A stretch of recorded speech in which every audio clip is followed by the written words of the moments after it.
সার্জিস, এই হাসনাত, এরা ছাত্রলীগের প্রোডাক্ট। আপনি চাইলেও ছাত্রলীগকে ডিসন করতে পারবে না।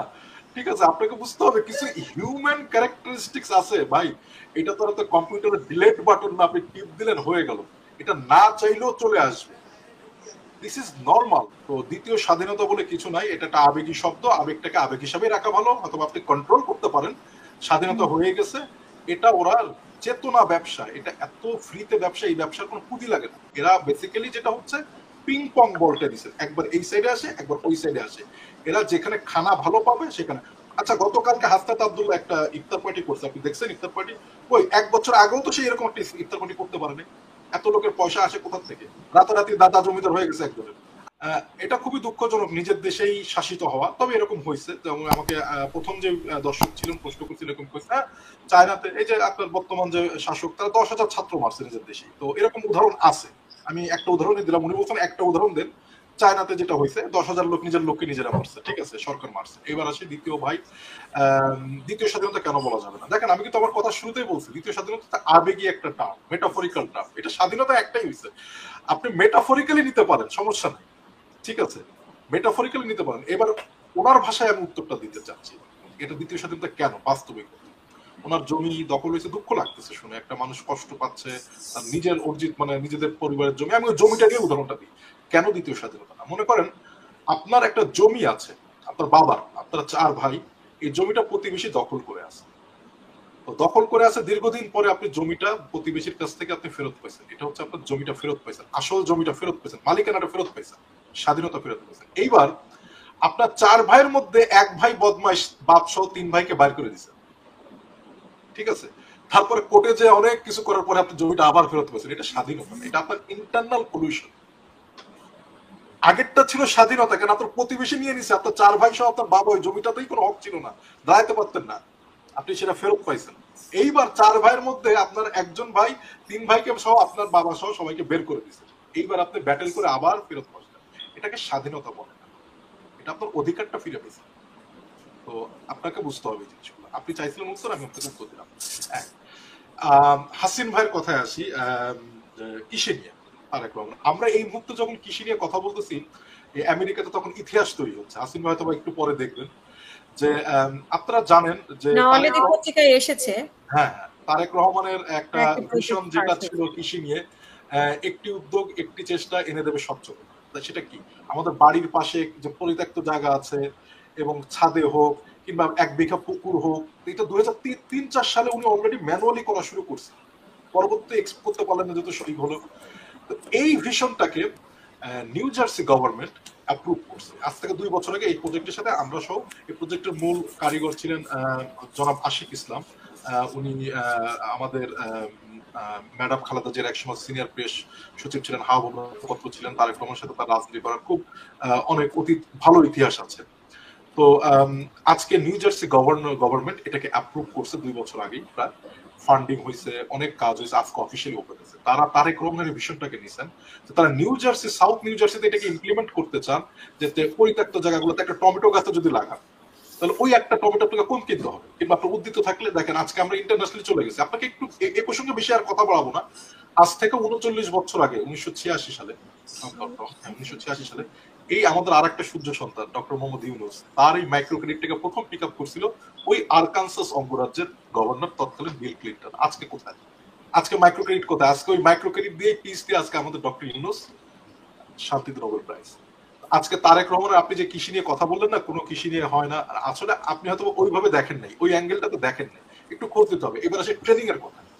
বিএনপি একমাত্র দল যে ট্রেনিং এর ব্যবস্থা করছে। আপনারা জানেন আমরা গত বছর সিরিজ ট্রেনিং, হ্যাঁ আমাদের কন্টেন্ট, আপনি তো বিএনপির, এর জন্য আপনি বিএনপির বিভিন্ন মানে ইনফরমেশন, আমি ডিফেন্ড করছি, ভাইয়ের প্রশ্ন উত্তর দিচ্ছি, ভাই জানেন না বলে ভাইকে আমি ইনফর্ম করতেছি। I am not giving counter answer, I am just informing you brother. Maybe you don't know so many ছিলেন। আপনার তো ভাই 2টা চোখ, 2টা কান, 2টা হাত, পরিবার পরিজন আছে, রাজনীতি যতটুকু করেন, পৃথিবীর সবকিছু আপনার মাথা তো একটা এনসাইক্লোপিডিয়া না, আপনার সব জানতে হবে 1 মিনিটে, তাই না? আমরা অনেক সময় অনেকে জানায়, তখন আপনি হয়তো জানেন। এটাও তো আমরা তো ইনফরমেশন তো এইভাবে শেয়ার করি, নলেজ শেয়ার কাজটি তো এটা, একজন আরেকজন কাছ থেকে। আমি হয়তো অনেক কিছু জানি না, আমি আপনাকে বলি নাই যে আপনি যে গোলাম আজম সাহেবের সাথে কথা বলছেন, এটা আমি ব্যক্তিগত, আপনি না বলে হয়তো আমি ব্যক্তিগত জীবনে জানতাম না, তাই না? আমি আপনাকে শেয়ার করতেছি যে আমরাই কিন্তু একমাত্র দল যে ট্রেনিং এর ব্যবস্থা শুরু করছি। তো হ্যাঁ, আপনি হয়তো বলতে পারেন ট্রেনিংটা ভালো না, এর কন্টেন্টটা ডেভেলপ করা উচিত। এটা এইভাবে হ্যাঁ ভাই শুরু তো হয়েছে, যেটা ছিল না, যে কালচারটা আগে ছিল না। এখানে ছিল কি সুচিন্তা ফাউন্ডেশন, এখানে ছিল কি সিআরআই, এখানে ছিল কি গুপ্ত রাজনীতি, এখানে ছিল কি আলবটর বাহিনী। আমরা তো প্রকাশ্যে প্রথম থেকেই ছিলাম, আসছি। ঠিক আছে, দেখেন বন্ধ চড়া হয়ে লাভ নাই। আর সবচেয়ে বড় কথা হচ্ছে কি, যে আজকের আলোচনাটাই আসার কথা ছিল আমাদের শহীদ প্রেসিডেন্ট জিয়াউর রহমানের মানে তাকে মানে স্বাধীনতার ঘোষক নিয়ে আসলে অনেক কথা বলতে হবে। কেন আমি যদি রেফারেন্স দিতে যাই তাহলে আওয়ামী লীগের রেফারেন্স দিতে পারবো। আগে তো আমরা দেখতাম যে আওয়ামী লীগ থাকতে এই ধরনের ঘটনা ঘটতো, মানে জিয়া রহমানকে ঘোষক বলা যেত না, কিন্তু এখন আওয়ামী লীগ নাই, তারপরেও কেন হট্টগোল না, হলো? কে বলছে আওয়ামী লীগ নাই? কে বলছে আওয়ামী লীগ নাই? এদের পেতাত্তা তো হয়ে গেছে, এদের পেতাত্তা রয়ে গেছে। এদের কাছ থেকে শুনেন আমি একটা কথা বলি। একটা নাটক দেখছিলাম যে একটা লোকের বাসা, তার বাড়ির পাশে লেদার ফ্যাক্টরি, বুঝছেন? রাত্রে ঘুমাইতে গেলে লেদারের গন্ধ, তার ঘুম মানে প্রথম দিকে ঘুমই তো রাস্তাতে অভ্যাস হয়ে গেছে, পরে এক জায়গায় বেড়াইতে গেছে, তো পরে ওই যে লেদারের লাগেজটা নিয়ে এসে ঘুমাইতেছে, কিন্তু লেদারের গন্ধ শুকতে শুকতে ঘুমার অবস্থা হয়ে গেছে।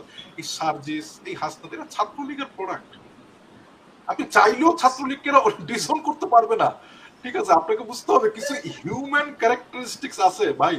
এটা তো আর কম্পিউটারে ডিলেট বাটন না, আপনি টিপ দিলেন হয়ে গেল। এটা না চাইলেও চলে আসবে। This is normal, this is like natural. আমি দোষ দিব না, বাট এর থেকে দেখেন 7 মাসে আওয়ামী লীগ থেকে বেরোয় আসলো, হয়তো আপনার চেতনার জায়গা থেকে আপনি বেরোয় আসছেন, কিন্তু ব্যবহারিক অনেক জায়গাতে দেখবেন যে আপনি এখনো না চাইলেও আওয়ামী লীগের মতো আচরণ করে বসতেছেন। এই যে দ্বিতীয় স্বাধীনতা, ফেতনা সৃষ্টি করার জিনিস।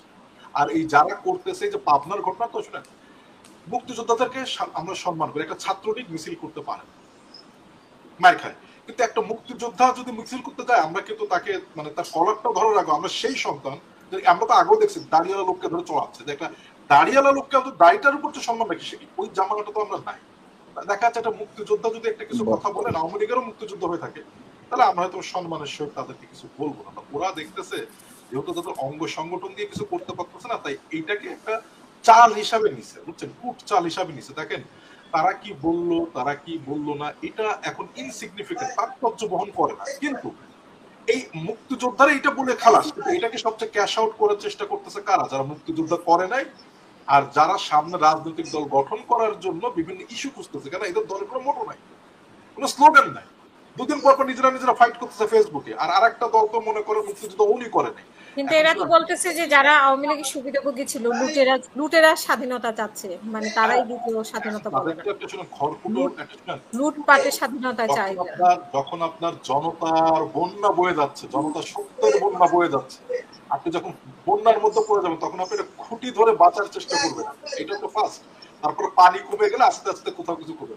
জনতা এখন সত্যের বন্যার মধ্যে ভাসছে, সবাই দেখতেছে। এদের এখন দরকার একটা ন্যারেটিভ। শুনেন আমি একটা কথা, এরা হচ্ছে অ্যাটেনশন সিকিং, বুঝছেন? এত বছরের রাজনীতি তারা করতেছে, এটা দুঃখ লাগে না যে রাতারাতি নো হয়ে যাবে? আপনি মুক্তিযুদ্ধ করেন না, এটা সত্য। আপনি গণহত্যার সাথে নিজে জড়িত, এটা সত্য। আপনি 2টা ধর্ষণের সাথে সত্য জড়িত। এখন আপনি বলতেছেন যে ও শেখ মুজিবুর রহমান বলে নাই বলে যাই নাই জিয়াউর রহমানকে। আরে জিয়াউর রহমানটাকে পুরো বাংলাদেশ নেমে গেছিল। এরা 47ও মিস্টেক করছে, 71ও করছে, ঠিক আছে? এরা মানে এদের মিস্টেকের হালই শেষ হয়ে গেল। এদের কাজই হচ্ছে মিস্টেক করা, আর পরে যে বলা ওটা কৌশলের অংশ। তো এখন যারা বলে যে যারা শুনেন আমরা দেশে আসতে পারিনি, আমাদের অনেক দেশপ্রেমিক ভাইরা আছে বিএনপিতে, ঠিক আছে, খারাপও আছে, আমি বলতে না ভালো খারাপ নেই। আবার পৃথিবীতে সব মানুষ ভালো হয়ে গেলে নষ্ট হয়ে যাবে পৃথিবী, সব মানুষ খারাপ হয়ে গেলেও খারাপ হয়ে যাবে। তা আমি বলবো না যে আমাদের সব ভালো আছে, ভুল তাই বলে কথায় কথায় এখন তারা যেটা বলতেছে তাদের সত্য, জনগণ সত্যের বন্যায় ভাসছে, এটা বুঝতে মনে হয়। এই সত্যের বন্যায় তারা যাতে একদম ভেসে না যায়, যার জন্য এই যারা আওয়ামী লীগের দোষক ছিল এগুলো হচ্ছে খড়কুটো ধরে কোন রকম বেঁচে থাকার চেষ্টা। এগুলোকে প্রশ্রয় এবং তাৎপর্য আমরা দিই না, এই কারণে কেন এগুলা তারা বলবেই, হয়তো আপনি আজকে না বললে কালকে আরেকটা কিছু বলবে, তাই না? তো কিন্তু তার মানে তো সত্য হারাই যাবে না। তো দ্বিতীয় স্বাধীনতা বলে কিছু নাই, এটা একটা আবেগী শব্দ, আবেগটাকে আবেগ হিসাবে রাখা ভালো, অথবা আপনি কন্ট্রোল করতে পারেন। স্বাধীনতা হয়ে গেছে, এটা ওরা চেতনা ব্যবসা, এটা এত ফ্রিতে ব্যবসা, এই ব্যবসার কোনো পুঁজি লাগে না, বুঝছেন? তো এই ব্যবসার কোনো পুঁজি লাগে না, ঠিক আছে? এই এখন এই যারা এই 71-এর রাজনীতির সাথে আমাদের সারা বাংলাদেশের মুক্তিকামী জনতার সাথে যুক্ত ছিল না, তারা এখন 24টাকে আঁকড়ে ধরে 71টাকে ছোট করতে চায়।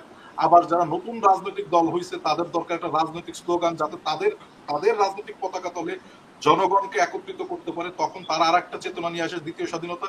আসলে কি বুঝছেন, এরা বেসিক্যালি দুটাই চেতনা ব্যবসায়ী। যদি বাংলাদেশে একটা দলই থাকে, খারাপ হোক ভালো হোক, ঠিক আছে, যে বাংলাদেশকে নিয়ে চিন্তা করে।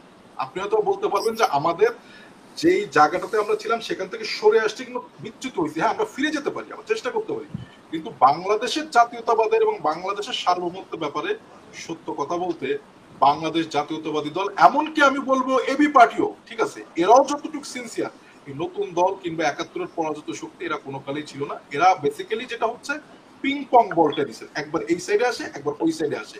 এরা যেখানে খানা ভালো পাবে সেখানে। আচ্ছা, গতকালকে হাসনাত আব্দুল্লাহ একটা ইফতার পার্টি করছে, আপনি দেখছেন ইফতার পার্টি? ওই ১ বছর আগেও তো সে এরকম একটা ইফতার পার্টি করতে পারেনি।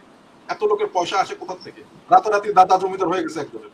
আমি বলতেছি না তোমার দাদা জমিদার, তুমি টাকা দিয়ে করবে, ১০০ জনের বহন নিয়ে সার্জিলম করবে। আমরা শুনেন, আপনি আমাকে বলতে পারেন যে আপনি অন্ধ, ঠিক আছে, এটা আপনার মুখ আছে, আপনি বলেন, আমি তো অন্ধ না, আমি তো চোখ খুলে দেখতেছি। আমি আবার রিপিট করতেছি, জনগণ সত্যের বন্যায় ভাসছে, সত্যগুলো মানে সবার সামনে মানে ফুটে উঠতেছে। এখন এদের প্রয়োজন ন্যারেটিভস। রাজনীতিতে ন্যারেটিভটা খুব ইম্পর্টেন্ট। তাই নিজেদের ন্যারেটিভটা নিজেরা তৈরি করতে না পারে, এখন আমাদেরকে যখন আমরা সত্য কথাটা বলছি তখন আমাদেরকে বলা হচ্ছে যারা আওয়ামী লীগের দোসর ছিল, ভারতের সাথে ছিল। দেখেন, এগুলো এগুলো তাৎপর্যহীন কথা। এরা বেসিক্যালি অ্যাটেনশন সিকার, এরা জেনে গেছে। এবং শেষ কথা, আমি 30 সেকেন্ডে শেষ করে দিচ্ছি, একজন ফাঁসির আসামি যদি জানে আগামী শুক্রবার তার ফাঁসি, সে কিন্তু ফাঁসির আগ পর্যন্ত চেষ্টা করবে যেটাকে শনিবার পর্যন্ত নেওয়া যায় কিনা, কেন সবাই বেঁচে থাকতে চায়। একটা রাজনৈতিক সংগঠন যখন আগে থেকেই জেনে যায় তাদের পপুলারিটির তলানিতে চলে যাচ্ছে এবং তারা সামনে নির্বাচনে জিতবে না, তখন তারা যে কোনো কৌশলেই নির্বাচনটাকে প্রশ্নবিদ্ধ কিংবা একটা একটা পরিস্থিতি তৈরি করতে চায় যাতে নির্বাচন পিছায় যায়। কারণ এই যে ফ্রিতে এত কিছু খাইছে এত এই গত ৭-৮ মাস ধরে, রাতারাতি রাম রাজত্ব চলে যাবে। তাই গণপরিষদ নির্বাচন কেন দরকার? দেখেন, দেশের মানুষের জন্য প্রয়োজন একটি স্টেবল রাজনৈতিক নির্বাচন। অসংখ্য ধন্যবাদ আপনাকে। Thank you.